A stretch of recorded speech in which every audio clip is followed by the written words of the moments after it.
Welcome to the Slop Temple. We pray this video helps. In this video, I will explain how to remote start your Buick Encore. First, make sure your vehicle is completely locked.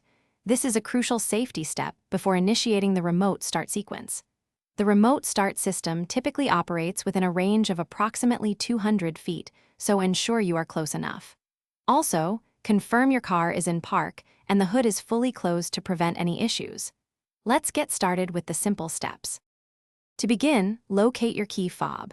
You'll first need to press the lock button on the fob one time. This action prepares the vehicle for the remote start command. Immediately after pressing lock, press and hold the circular remote start button.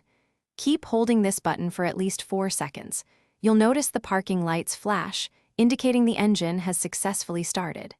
The climate control will also activate based on its last setting. Once successfully started, your Buick Encore's engine will run for approximately 10 minutes.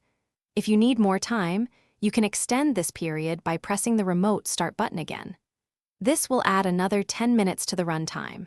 Remember, if any door is opened without the key fob present inside the vehicle, the engine will automatically shut off as a security measure. This ensures your car remains secure.